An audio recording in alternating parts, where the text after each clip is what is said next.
শিবলিঙ্গের জল দেওয়ার সঠিক নিয়ম।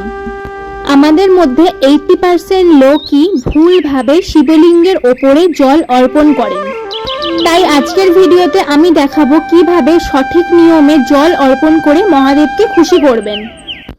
তার আগে মহাদেবের আশীর্বাদ পাওয়ার জন্য কমেন্ট বক্সে হর হর মহাদেব লিখুন। নমস্কার বন্ধুরা, ব্যানার্জি ফ্যামিলির আরও একটি ব্লগে তোমাদের সকলকে জানাচ্ছি স্বাগত। আশা করছি তোমরা সবাই ভালো আছো, সুস্থ আছো, আর আমিও ভালো আছি। আজকের এই ভিডিওতে আমি তোমাদের সাথে শেয়ার করব সঠিক পদ্ধতিতে বাবা ভোলেনাথের মাথায় কিভাবে জল ঢালবে। আমরা প্রত্যেকেই ভোলেনাথের মাথায় জল ঢেলে থাকি, কিন্তু আদৌ কি সেটা সঠিক পদ্ধতিতে ঢালি? তার সাথে শেয়ার করব জল ঢালার সময় কি মন্ত্র পাঠ করবেন এবং শ্রাবণ মাসের এই প্রত্যেকটি সোমবার কিভাবে দেবাদিদেব মহাদেবের পুজো সম্পূর্ণ করবেন। আজকের ভিডিওটা পুরোটা দেখার জন্য অনুরোধ রইল। সবার মুখেই বোম বোম রব। দল বেঁধে কেউ চলছে তারকেশ্বর, কেউ বা অন্য কোনো শিবক্ষেত্র। শ্রাবণ মাসে দেশে প্রায় সর্বত্র এরকম ছবি ধরা পড়ে। সেই ক্ষমতা না থাকলে বাড়িতেও শিব পুজো করা যেতে পারে। যে কোনো শিবলিঙ্গতে জল ঢাললেই তুষ্ট হন দেবাদিদেব মহাদেব, কিন্তু সেক্ষেত্রে মানতে হয় কিছু নিয়ম। কি জানেন? আসুন শুনে নিই। শ্রাবণ মাস মানেই দেবাদিদেব মহাদেবের প্রিয় মাস। দেশে বিখ্যাত সব শিব মন্দিরগুলো এই সময় ভিড় ভীষণভাবে চোখে পড়ে। শিব ভক্তরা এই সময় কাঁধে বাঁক নিয়ে মহাদেবের মাথায় জল ঢালতে যান। তাছাড়াও বাড়িতে তো শিব পুজোর চল রয়েছেই। গোটা শ্রাবণ মাস জুড়ে অনেকেই নিরামিষ খান। এমনিতেই শিব ভোলেনাথ, তার পুজোর বিশেষ আড়ম্বরের প্রয়োজন নেই, কিন্তু ভক্তির অভাব বা পুজোর কাজে নিষ্ঠা না থাকলে মোটেও খুশি হন না মহাদেব। তাকে তুষ্ট করতে হাজার হাজার বছর তপস্যা করত অসুররা। এমনকি মাতা পার্বতীও দীর্ঘদিন শিবের তপস্যা করেছেন। এছাড়াও শিবলিঙ্গে জল ঢালার ক্ষেত্রে মানতে হয় বিশেষ কিছু নিয়ম। মহাদেবের বিশেষ আশীর্বাদ পেতে হলে ঠিক এইভাবে জল অর্পণ করতে হবে।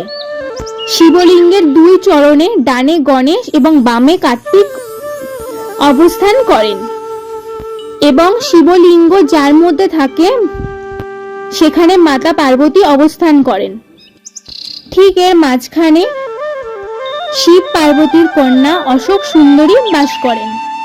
তাই উত্তর দিকে মুখ করে প্রথমে গণেশের উপরে জল দিতে হবে, ঠিক একইভাবে তারপর কার্তিকের ওপর, এরপর মাতা পার্বতীর চারদিকে হাতের ওপরে, অবশেষে শিবলিঙ্গের উপরে জল নিবেদন করতে হবে। সাধারণত শিবকে জল, দুধ, ঘি, মধু, দই দিয়ে স্নানের নিয়ম রয়েছে। শৃঙ্গার করার ক্ষেত্রে অনেকেই আরও কিছু প্রসাধনী ব্যবহার করে থাকেন, তবে মহাদেব সর্বত্র খুশি হন গঙ্গা জল এবং দুধে। মহাদেবের মাথায় জল ঢালার প্রথম নিয়ম, কখনো মহাদেবের মাথায় দাঁড়িয়ে দাঁড়িয়ে জল ঢালতে নেই। অনেকেই মন্দিরে পুজো দেওয়ার সময় এমনটা করে থাকেন। শিব পুরাণ অনুযায়ী এ কাজ একেবারেই করা অনুচিত, স্বাস্থ্য বিরুদ্ধ। তাই মহাদেবের লিঙ্গে জল ঢালার সময়ও অবশ্যই ডান হাত ব্যবহার করুন। জল ঢালার সময় বাম হাত দিয়ে ডান হাত স্পর্শ করতে হবে। এছাড়াও শিবলিঙ্গের জল ঢালার সময় কোন দিকে মুখ করে বসছেন সেটিও খেয়াল রাখা উচিত। কখনো পূর্বমুখী শিবলিঙ্গে জল ঢালতে নেই। খেয়াল রাখবেন শিবলিঙ্গে জল ঢালার সময় যেন উত্তর দিকে মুখ থাকে। মনে করা হয় উত্তর দিক মহাদেবের বাম অংশ, আর এই দিকে দেবী পার্বতী বিরাজমান। তাই উত্তর মুখে শিবলিঙ্গে জল ঢাললে শিব ও পার্বতী উভয়ে আশীর্বাদ পাওয়া যায়। এবার চলুন বলা যাক শ্রাবণ মাসের প্রত্যেক সোমবার পুজোর নিয়ম ও বিধি। তো এবার চলো আজকের পুজোর বিধিতে চলে আসি। পুজোতে বসার আগে আমি নিজের মাথায় এবং পুজোর সমস্ত সামগ্রীতে গঙ্গাজল ছিটিয়ে নিয়েছি এবং পুজোর ফুল, মালা, বেলপাতা ইত্যাদি জিনিসের ওপরে অগরু, চন্দন, কর্পূর এবং বিশুদ্ধ গঙ্গাজল ছিটিয়ে নিয়েছি। প্রথমেই পুজোতে বসে আচমান করতে হবে নম বিষ্ণু, নম বিষ্ণু, নম বিষ্ণু। তারপরেই আমি বিষ্ণু স্মরণ করে নিচ্ছি। ওম অপবিত্র পবিত্র বা সর্বাবস্থাং গত বিবা যৎস্বরে পুণ্ডরিকাক্ষং সভাজ্য অভ্যন্তরং শুচি নমঃ শুচি নমঃ শুচি নমঃ শুচি। তো বন্ধুরা, প্রথমেই আমি ভোলে বাবার মাথায় অভিষেক করার জন্য দুধ দিয়ে ভোলে বাবাকে স্নান করিয়ে নিলাম। তারপরেই পঞ্চামৃত দিয়ে স্নান করাচ্ছি। পঞ্চামৃতর মধ্যে রয়েছে মধু, ঘি, দই, দুধ এবং শর্করা, চিনি বা মিশ্রি। ওম নমঃ শিবায় ইদং সচন্দন বিল্লপত্র শিবায় নমঃ। এই মন্ত্রটি বলে শিব ঠাকুরের মাথায় বেলপাতাটি সাদা চন্দন লাগিয়ে নিবেদন করতে হবে। আমি এখানে 3টি বেলপাতা নিবেদন করেছি। তোমরা চাইলে 3টে 9টা এরকমভাবেও বেলপাতা নিবেদন করতে পারো। ফুলের মালা নিবেদন করার সময় মহাদেবের কাছে যে মন্ত্রটি পাঠ করতে হবে সেটি হলো ওম নমঃ শিবায় ইদং পুষ্পমাল্য শিবায় নমঃ। আমি এখানে একটি আকন্দ ফুলের মালা নিবেদন করেছি। তোমরা চাইলে নীলকণ্ঠ মালাও নিবেদন করতে পারো। বাবার যে ফুলগুলি প্রিয়, ধুত্রা ফুল, আকন্দ ফুল, নীলকণ্ঠ ফুল, কলকে ফুল, এগুলোই বেশি করে বাবাকে নিবেদন করার চেষ্টা করো এবং তার সাথে অবশ্যই ধুত্রা ফুলের ফলটিও কিন্তু বাবাকে দিতে একদমই ভুলো না। ঠিক তারপরে শিব ঠাকুরের পুষ্পাঞ্জলি দিতে হবে এবং পুষ্পাঞ্জলি মন্ত্রটি তোমাদের সুবিধার্থে আমি স্ক্রিনের উপরে দিয়ে দিচ্ছি এবং প্রত্যেকটাই আমি দিয়ে দিয়েছি, তোমরা হয়তো লক্ষ্য করেছো। তো শিবরাত্রির পুষ্পাঞ্জলি মন্ত্রটি শোনা যাক।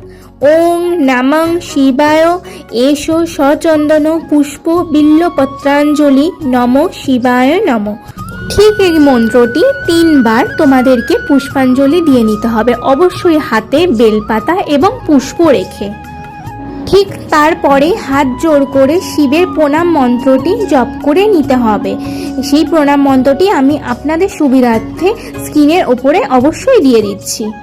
ঠিক তারপরে প্রণাম মন্ত্র শেষ করার পর আমি ভগবানের উদ্দেশ্যে মিষ্টি ফল ভগবানকে নিবেদন করে নিচ্ছি। বন্ধুরা, শিব ঠাকুরের পুজোতে কিন্তু অবশ্যই গোটা ফল দিয়ে পুজো দিতে হয়। শিব ঠাকুরের পুজোতে কিন্তু কাটা ফল চলে না। ফলের মধ্যে অবশ্যই বেল জাতীয় ফলটি রাখতে পারো, কারণ বেল ভোলে বাবার ভীষণ পছন্দের একটি ফল। এরপরেই বন্ধুরা আমি ভোলে বাবাকে আরতি করে নিচ্ছি। আরতি করতে আমার লাগছে ধূপকাঠি, ঘিয়ের প্রদীপ, কর্পূরদানি এবং সুগন্ধি ধুনো। তো তারপরে আমি ভালো করে ভোলে বাবাকে আরতি করে নিচ্ছি।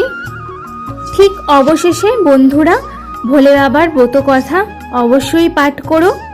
তো বন্ধুরা, এই ভিডিওতে আমার সব শেষে একটি ছোট্ট সাজেশন, তোমরা শিব পুজোর পরে মহামৃত্যুঞ্জয় মন্ত্র বা ওং নমঃ শিবায় এই মন্ত্রটি 108 বার